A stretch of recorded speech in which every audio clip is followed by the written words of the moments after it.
कबीर साहब जी अपनी साखी में समझाना चाहते हैं कि सदगुरु के बिना जीवन कल्याण का सही एवं सरल मार्ग कौन बताए। भवसागर में मृत्यु का बहुत भयानक घाट है, जिसे पार करने का मार्ग केवल सच्चे सदगुरु ही बता सकते हैं। काम और क्रोध दो विशाल पर्वत खड़े हैं, उनके बीच भ्रांति रूप विकराल पहाड़ नदी बहती है तथा अहंकार का बहुत विशाल बांध है। साथ में लोभ रूपी चोर टकटकी लगाए हैं। ये सब प्रबल अवरोधक एवं आघात करने वाले शत्रु हैं। अभिमान और ईर्ष्या का बादल लगातार बरसता है तथा माया मोह के पवन का झोंका बड़ी तेजी से चलता है। सदगुरु कबीर साहब जी कहते हैं, ऐसी स्थिति में भवसागर का मृत्यु घाट कैसे तारा जा सकता है, अर्थात इससे कैसे पार पाया जा सकता है। विकराल काल के घाट से जीव इस भवसागर से कैसे पार हो। इससे अनजान जीव को नाना दुख भोगते हुए यहाँ बारंबार जन्म लेना और मरना पड़ता है। बिना सदगुरु के इससे पार होने का कोई भी मार्ग नहीं है। सदगुरु के उपदेश अनुसार सदाचार, सत्य ज्ञान एवं विशुद्ध भक्ति साधना द्वारा काम, क्रोध, लोभ एवं अहंकार आदि समस्त विकारों को मार कर ही इससे पार पाया जा सकता है। कबीर साहब जी बताते हैं, लगन कठिन मेरे भाई, गुरु से लगन कठिन मेरे भाई। लगन लगे बिनु काज न सरही, जीव पर लय हो जाई। मिर्गा नाद शब्द का भेदी, शब्द सुनन को जाई।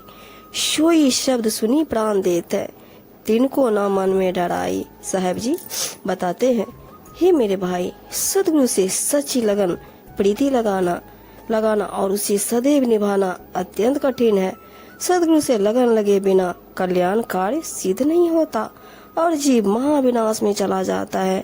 वह 84 लाख योनियों में जन्म मरण के चक्कर में पड़ा रहता है।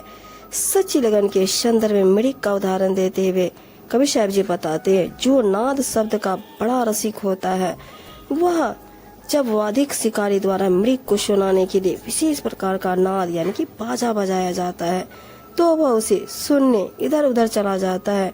उस शब्द को सुनने में वह अपने तन मन की सुध भी भूल जाता है और शब्द से गहन लगन लगाए हुए वादिक शिकारी के हाथों में अपने प्राण दे देता है। इसमें वह तनिक भी भय नहीं खाता। साहब जी की बहुत ही सुंदर साखी है।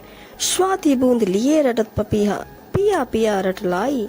प्यासे प्राण जाए क्यों ना बही, और निर नहीं भाई। दो दल आने जुड़े सब सन्मुख, शूरा लेत लड़ाई। टुक टुक होए गिरे धरनी पे, खेत छारी नहीं जाए। छारो अपने तन की आशा, निर्भय हो गुन गाई। कहे कबीर ऐसी लौलावे, सहज मिले गुरु आई। साहब जी समझाते हुए कहते हैं, प्यासे पपीहा की भी लगन अद्भुत है। वह स्वाति नक्षत्र के जल की बूंद पाने के लिए पिया पिया की रट लगाता रहता है। स्वाति नक्षत्र के जल से उसे इतना गहरा प्रेम होता है कि चाहे उसके प्यासे प्राण निकल जाए, परंतु वह स्वाति नक्षत्र के अतिरिक्त कोई दूसरा जल कभी नहीं पीता। वह अपनी लगन एवं निश्चय का पक्का होता है। युद्ध क्षेत्र में एक सिपाही के लगन देखे। युद्ध के लिए जब दो दल रण क्षेत्र में आमने सामने आ डटते हैं, तब सूरवीर सिपाही आगे बढ़कर वीरता से लड़ाई लड़ता है। चाहे उसका शरीर टुकड़े टुकड़े होकर धरती पर गिर पड़े, परंतु युद्ध क्षेत्र को छोड़कर वह कभी नहीं भागता। जीवित रहने तक वह अपने कर्तव्य के प्रति सच्ची लगन लगाए रहता है। इस प्रकार स्वयं को निछावर कर अपने निश्चय के लिए जैसी लगन मृग की शब्द से, सती स्त्री के अपने पति से, पपीहा की स्वाति नक्षत्र के जल से और सूरवीर सिपाही के अपने कर्तव्य से लगी होती है, वैसे ही लगन पूर्णतया समर्पित होकर कल्याण इच्छुक साधक को सद्गुरु से सच्ची लगन लगानी चाहिए। इस नाशवान शरीर की आशा एवं ममता छोड़ दो और निर्भय होकर भक्ति साधना करते हुए सद्गुरु के गुण गाओ। सद्गुरु कबीर साहब जी कहते हैं, जो ऐसी सच्चन लगन लगाता है उसे सहज ही निज कल्याण उद्देश्य की सिद्धि के लिए सद्गुरु परमात्मा का मिलन साक्षात्कार हो जाता है।